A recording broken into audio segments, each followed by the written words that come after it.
What's up everyone, OJ here. Welcome back to another video, and to be honest, this is pretty much Jeff Keighley admitting that the jury panel made a mistake after all of the backlash. But I have quite a bit to say about this just because this was something that kind of came at me from both sides. A lot of you guys were seeing what I was saying with the problems with the Game Awards and the jury voting. Other people were saying, oh, well, you're just salty, this and this didn't make it, but it wasn't just me.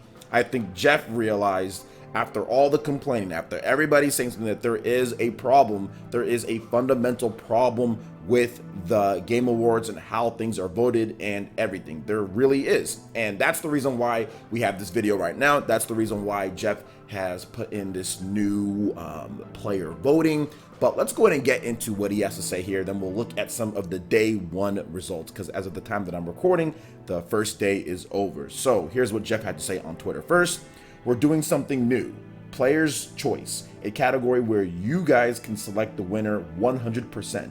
3 rounds of 24-hour voting with 24 games, including some new ones, starts right now. And some of the new ones that he talked about was something like Jedi Fallen Order, which wasn't in the Game Awards at all. Once again, he says nominees are based on some of the top fan voted games so far, as well as other ones we've heard you guys want to see represented, like Jedi Fallen Order. It's all in your hands. 3 rounds of voting in our bracket, starting with 24 games today, winner on Thursday. He also stated that we're always open to trying new things around here and responding to the community. Love your feedback. And also the team over at Layer Frame crushed it when it comes to the visuals and all of that. So I want to first commend Jeff Keighley for listening to the fans. Obviously this year's picks were a bit suspect, I would say. Not necessarily suspect in terms of they're not good games, but there was notable omissions from categories despite games like Fire Emblem Three Houses being one of the best rated big games of the year, and the fact that it was only nominated 1 time for a genre that it really doesn't quite fit in with other games like Tropico 6.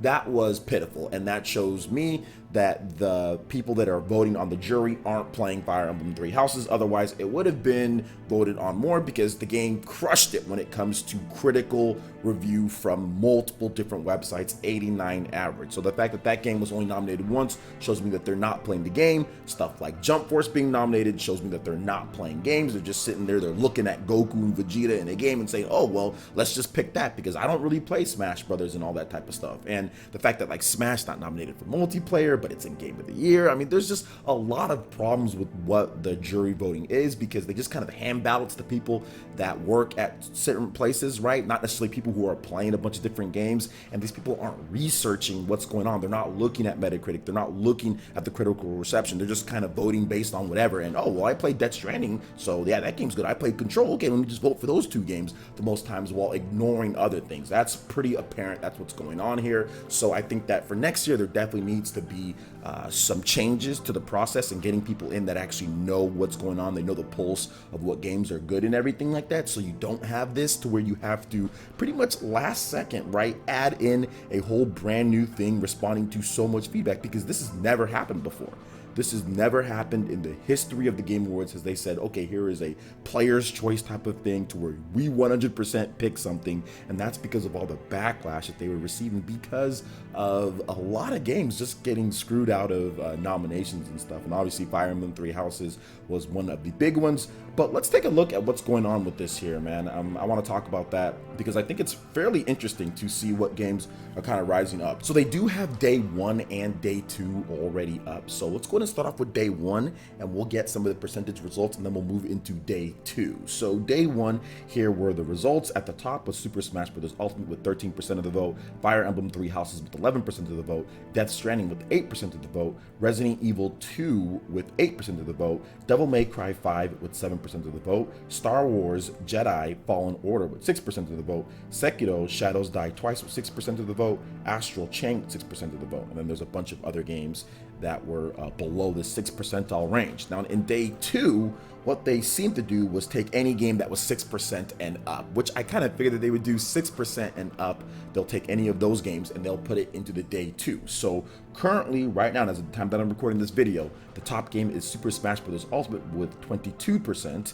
You have Fire Emblem Three Houses with 19%, Star Wars Jedi Fallen Order with 14%, Death Stranding with 12%, Resident Evil 2 with 10%, Sekiro Shadows Die Twice with 9%, Devil May Cry 5 with 8%, and Astral Chain with 6%. So it does seem like Smash Brothers, Fire Emblem Three Houses, Star Wars Jedi Fallen Order, Death Stranding, Resident Evil 2, those will probably make the cut. We'll see if Sekiro can kind of pass it up, but it seems like Astral Chain and Devil May Cry 5 will be cut after that. So very interesting to see how it kind of is shaping out here. And even like IGN's game of the year pick, and they think they won like other categories too, Control, that was cut in the first round, and I'm playing Control, and that kind of seems to me kind of right where it needs to be, cut in the first round. Not a bad game by any means, but definitely not a game of the year game in my opinion, at least. But overall, looking at this, I think that this is cool from Jeff Keighley. Obviously, you know, I kind of alluded to that at the beginning. I commend him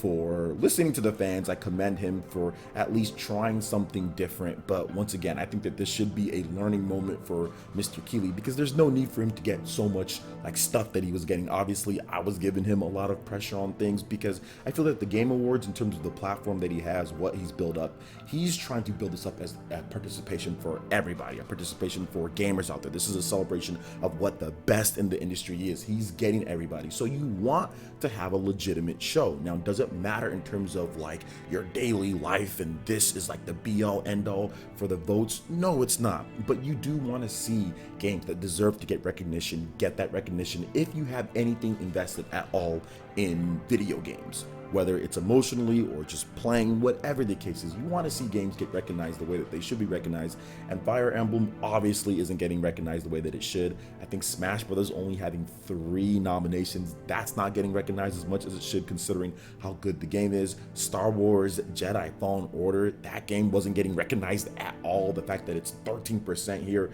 is really good. So seeing stuff like even like Astral Chain get it into day 2, that's really good because it beat out a number of other more popular, bigger selling games. So to see these games finally get some recognition from the players out there, that's really good. And I do want to say one thing real quick here, which kind of just goes to show you what I'm talking about with the Game Awards. No Jump Force on that fan voted list. I wonder why Jump Force isn't on there. You know, I wonder why it's not on there. Maybe because it's not that great of a game. You know, maybe because it's really not that great of a game, so it doesn't deserve to be on that list, even though it was on the fighting game of the year, which is just a complete joke. And one of the problems with the Game Awards jury voting, like nobody still to this day that I've seen online has stated that they voted for Jump Force for fighting game of the year. There's like nobody at all, like, or at least not voted for it, but like put it as one of their nominations from the jury selection. I know some of you guys have trolled and said, oh, I'm voting for Jump Force for the fan voting, but in terms of like the actual jury panel officially, nobody said that they voted for Jump Force just yet. They're not admitting to it, which is very interesting and kind of goes to show me that they're just like, let me just mark down something. They had no idea what the game was about and maybe thought it was like a Xenoverse with all sorts of anime characters, like it was that good, which it looks like that, but then when you start playing it, you realize that it's actually a really bad game. So what I like here is that Keighley actually listened to the fans. I think that this is cool. Obviously, it doesn't really fix the issues that, you know, the Game Awards has, but I will say this, whatever game wins this, I mean, because Death Stranding still could win it. I mean, it's right there in 4th place. But I think that Super Smash Bros. Ultimate or Fire Emblem Three Houses, I think one of those 2 games is going to take it. To me, that's like the real game of the year. Because when I look at this list here, this has the highest rated games, with the exception of Death Stranding. You know what I'm saying? With the exception of that, this has the highest rated games. I think Fire Emblem gets its spotlight, right? I think that games, for example, Star Wars Jedi Fallen Order gets its spotlight. To me, this is the real kind of game of the year, not what the jury selected. I cannot put my efforts behind what they're selecting in terms of just like the process, right? But who knows though? Smash Brothers still could win the actual like Game Awards game of the year. I doubt it though, just because I don't think many of the panel actually played Smash Brothers. I think they're just voting for it just because. I think that Death Stranding definitely still has a shot to win like the actual jury panel voted Game of the Year awards, but Death Stranding I guess still technically has a shot with this one too, so it'll be interesting to see how everything shapes up. But it does seem like Super Smash Bros. Ultimate and Fire Emblem Three Houses have the biggest track to actually win the Game of the Year from the fan voted one, which to me that would be like, okay, this is kind of like the real kind of Game of the Year. But once again, Death Stranding could win it too. You never know with it. You never know.